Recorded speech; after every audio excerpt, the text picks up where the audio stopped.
Guten Morgen und herzlich willkommen auf meinem Kanal. Letzter Teil meiner Runde. Wow, ein Buntspecht.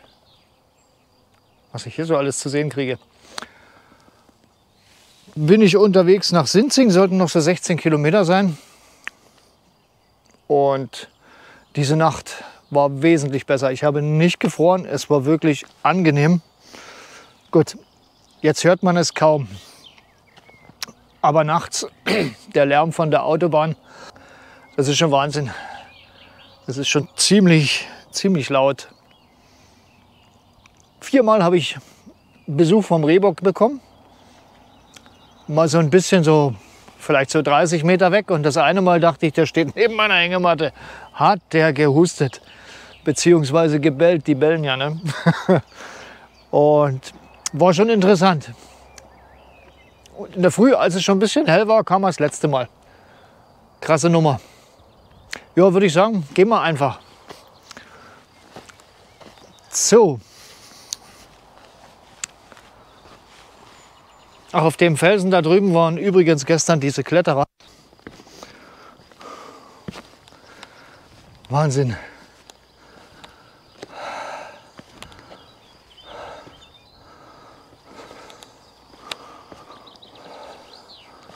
Okay.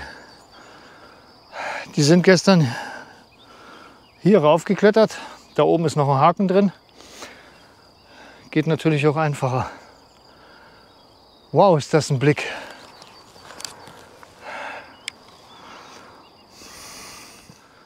Leute, wohnen wir in einem schönen Land.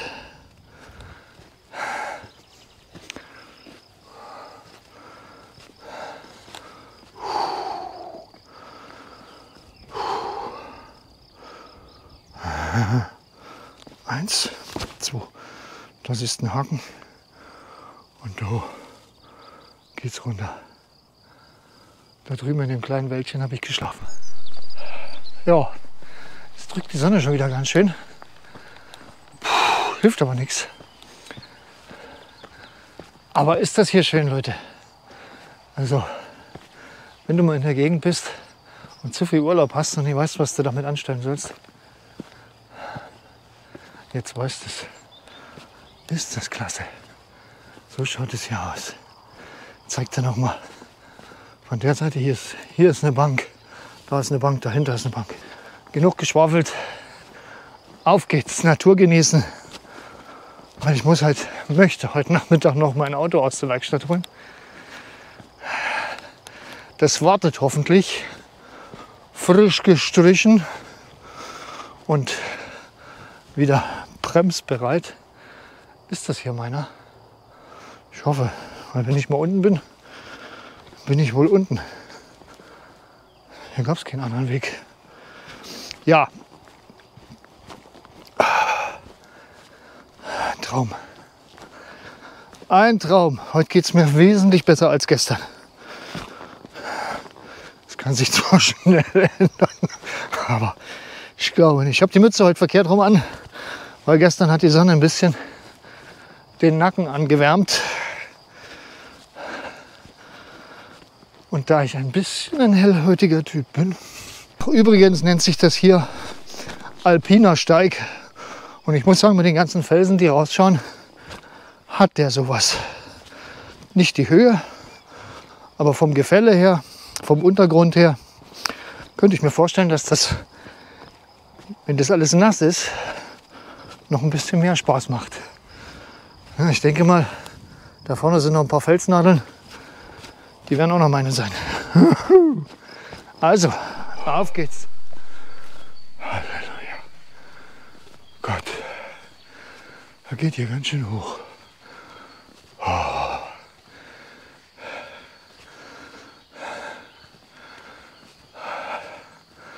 Und mindestens einmal geht's heute noch hoch.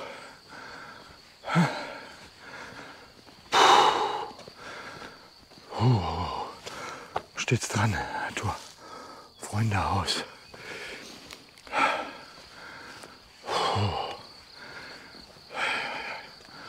Die Gegend ist herrlich, im Schatten. Jetzt wird es noch steiler. Glück.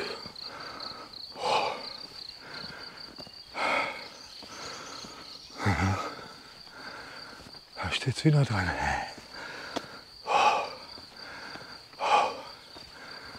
Ich glaube, da auf der Terrasse brauche ich erstmal einen Hieb aus der Pulle. Treckergarage. Schöner Garten. Naturfreundehaus. Parkplatz. Geöffnet Samstag, Sonntag und an Feiertagen. Heute nicht.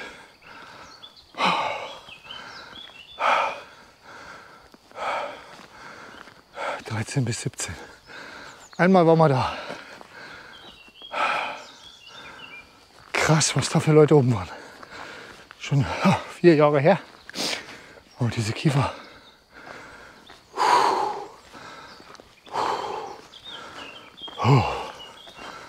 Ho, ho, ho.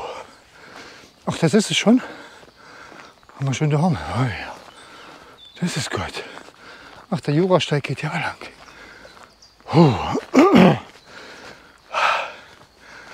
Also, schön.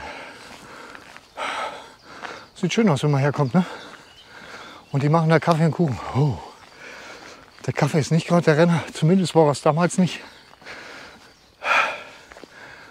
Aber der Kuchen war gut. Wenn ich das mal so bekennenderweise anführen darf. Ich zeig dir noch kurz die Aussicht. Und ich wollte mich ja eigentlich kurz hinsetzen. Genau, die Terrasse hier. Ist das herrlich? Ja. Und hinter dem Wäldchen da oben habe ich heute geschlafen. Also so sehr weit bin ich noch nicht.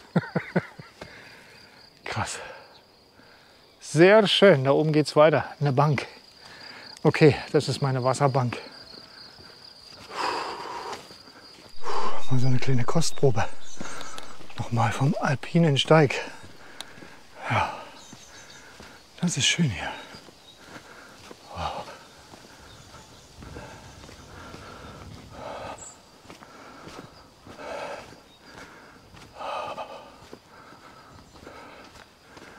Sehr schön. Wow. Schau dir das an.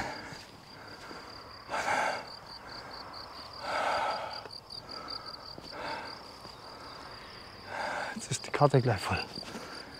Habe ich 2 Karten verschossen. Alter, ist das herrlich. Da geht's lang.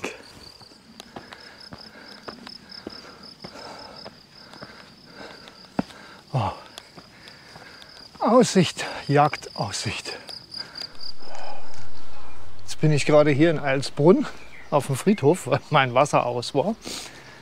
Und ist tatsächlich ein Friedhof, wo dran steht, kein Trinkwasser. Hat mir aber jemand gesagt, ein netter Herr, dass das aus der Eilsbrunner Quelle stammt. Und damit die nicht ständig den Nachweis über Trinkwasser erbringen müssen, weil der teuer ist, haben sie rangeschrieben, kein Trinkwasser. Das ist der ganze Hintergedanke. Also in Deutschland, denke ich, kann man dem trauen, dass aus dem Wasserhahn Trinkwasser kommt, egal was dran steht. Ist das ein schöner Weg? Beautiful.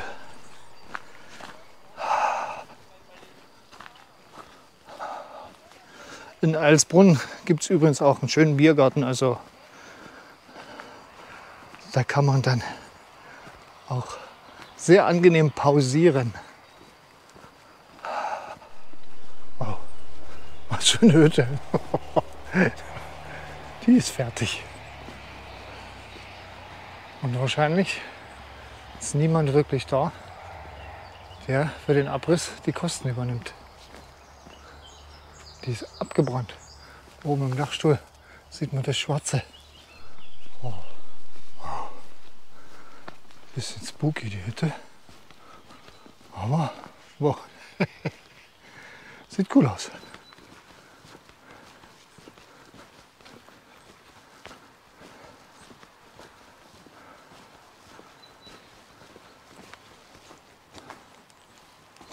Wow, altes Tor. Klasse.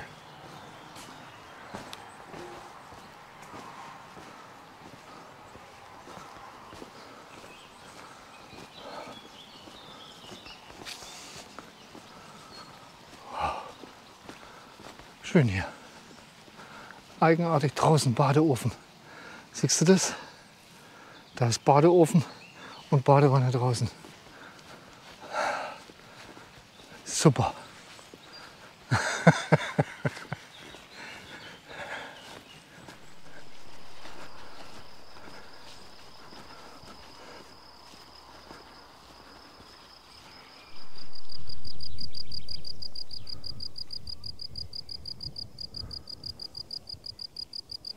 Ich weiche jetzt mal hier von der Originalroute ab, weil ich bin die im Januar schon mal gelaufen, letztes Jahr, und das zieht sich so ewig. Ich gehe trotzdem zu diesem Turm, mehr ist von dieser einen Burg nicht übrig. So, ich stehe jetzt hier in Viehhausen an diesem Turm. Da wird wohl irgendwann irgendwas gebaut, auf jeden Fall kommt man da nicht rein. Ob sich dieser Umweg von 4 Kilometern, 5, lohnt, muss jeder für sich selber entscheiden. Aber ich nehme mal eine Abkürzung, die ist ein bisschen steiler, aber da spare ich mir einen guten Kilometer, 1,5. Herrlich. Ich habe gesehen, normal müsste ich da vorne lang und hier an der Waldkante hoch und dann rauf ins nächste Dorf, rüber und dann ist der Turm und den gleichen Weg zurück. Nee, er ist mir heute, gut, dass ich schon kenne, ist mir heute einfach zu fett.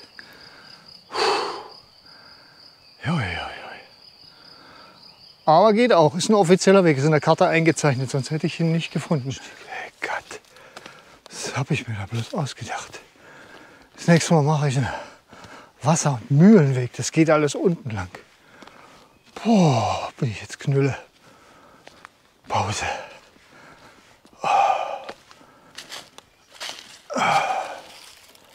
Rucksack abstellen. Bleib liegen.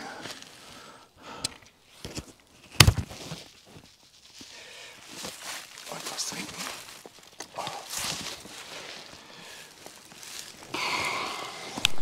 So, das ist diese Burgruine Niederviehhausen. 22 Meter hoher, 6-geschossiger Turm, das ist noch übrig, ja. Wonnebold. Wonnebold heißt der Vogel. Sich die goldenen Sporen verdienen hieß, sich durch besondere Leistung auszeichnen. Im Mittelalter bekamen Knappen oder Helden, die den Ritterschlag erhielten, als Abzeichen ihres neuen Standes feierlich goldene Sporen angeschnallt. In Turnieren, Schlachten und auf Kreuzzügen mussten sie sich dann bewähren und sich ihre Sporen verdienen. Da kommt das her. Gut, sind wir ein bisschen schlauer. Oh, ich muss das hier alles wieder hoch. Nicht, dass ich jammere, nein. Wir schauen uns jetzt mal das Dämmchen an. Da kommt man bis hin. Oh, heute ist offen. Tag der offenen Tür. Na dann, gehen wir doch einfach mal hoch. Hup. Ist nichts für große, schwere Rucksäcke. Schön.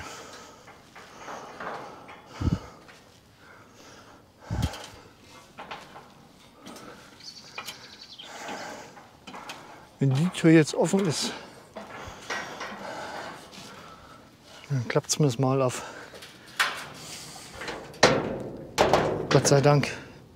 Also irgendwer hat hier mal vor langer Zeit gefummelt. Oh, so sieht das Teil aus. Krass. Überall wachsen Sträucher, Bäumchen. Schon cool.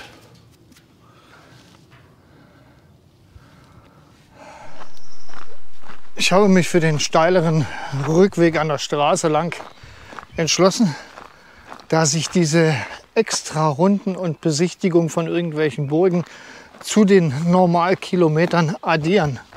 Und irgendwann bin ich dann bei über 20 und das war heute nicht der Sinn der Aktion. Es sollten 15 werden. So, das hier ist so eine alte Villa. Ich gehe hier auf Genau, einer ehemaligen Bahntrasse. Und zwar diente die zur Versorgung der Papierfabriken in diesem Tal. Gibt es was zu sehen? Genau. 1836, seine Papierfabrikation, die wurden mit Braunkohle aus dem Bergwerk Viehhausen befeuert. Genau. Ja, bis 1972 lief diese Papierfabrikation. Und dann wurde natürlich auch diese Bahn nicht mehr benötigt. Ein Teil der Papierfabriken, sieht man jetzt schlecht, das ist ziemlich verwachsen. Eine steht noch da drüben, musste mir jetzt glauben, weil es so ist. Hier liegen noch alte Schienen von dieser Schmalspurbahn, von dieser Eisenbahntrasse, die hier, wo ich drauf laufe, mal lang geführt hat.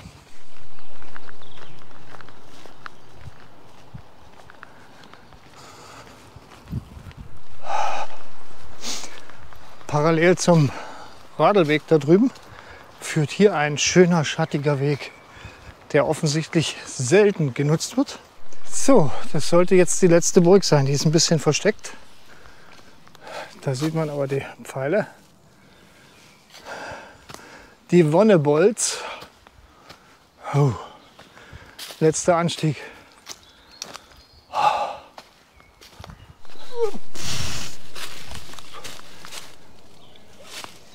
Bin jetzt an diesem Burgstall Schlossberg. Eine namenlose Burg,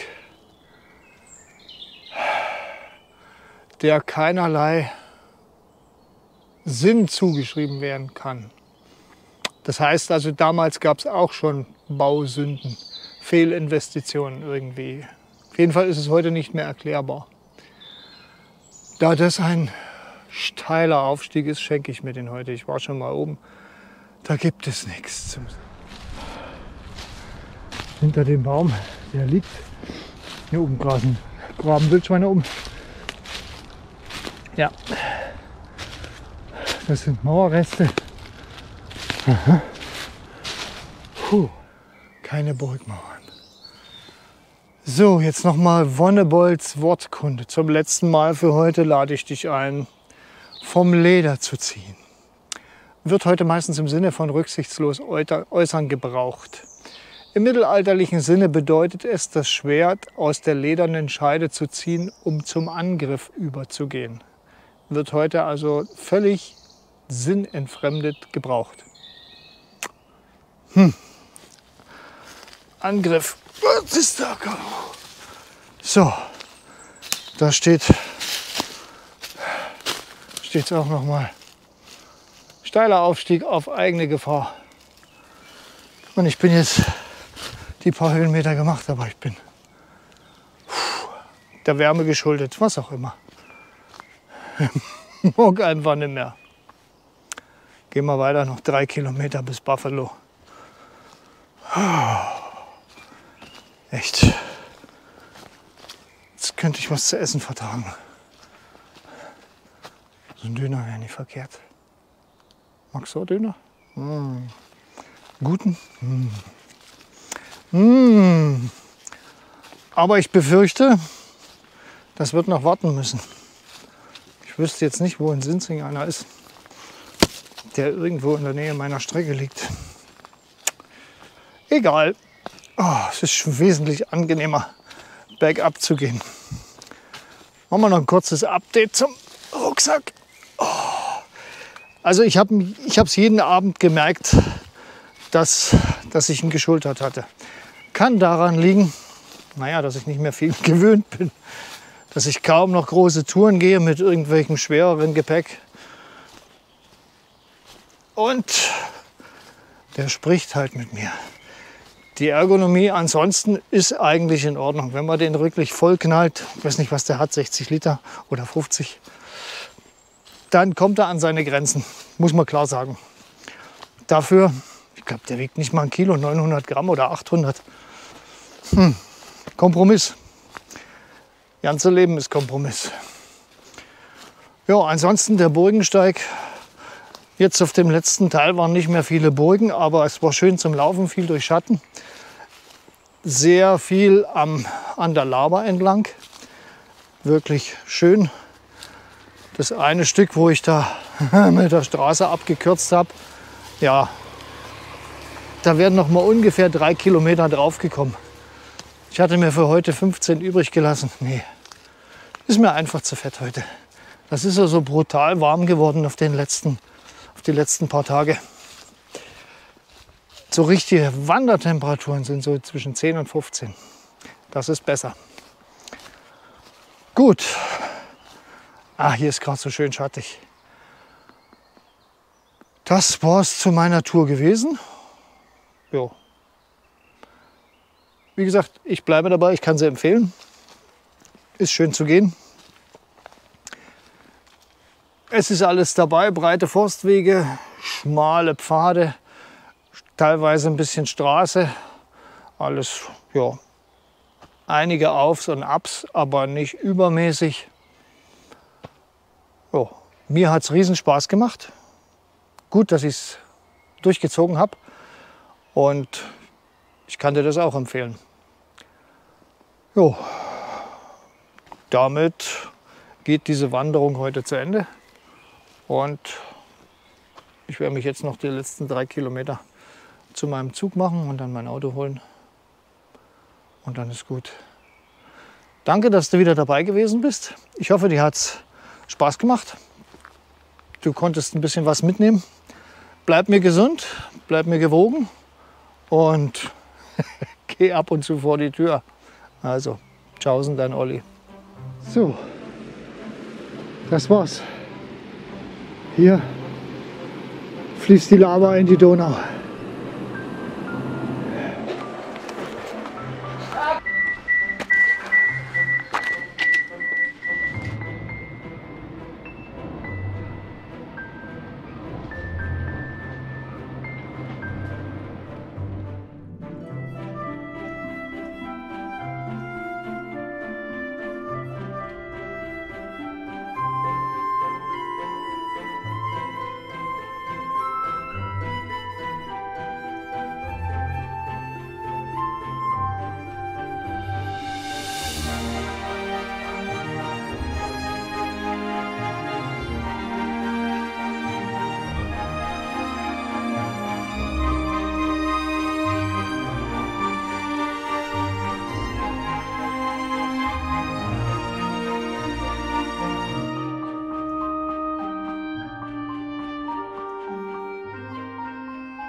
Scheiße, jetzt habe ich den Puzzle verloren. Oh, ich wäre blöde.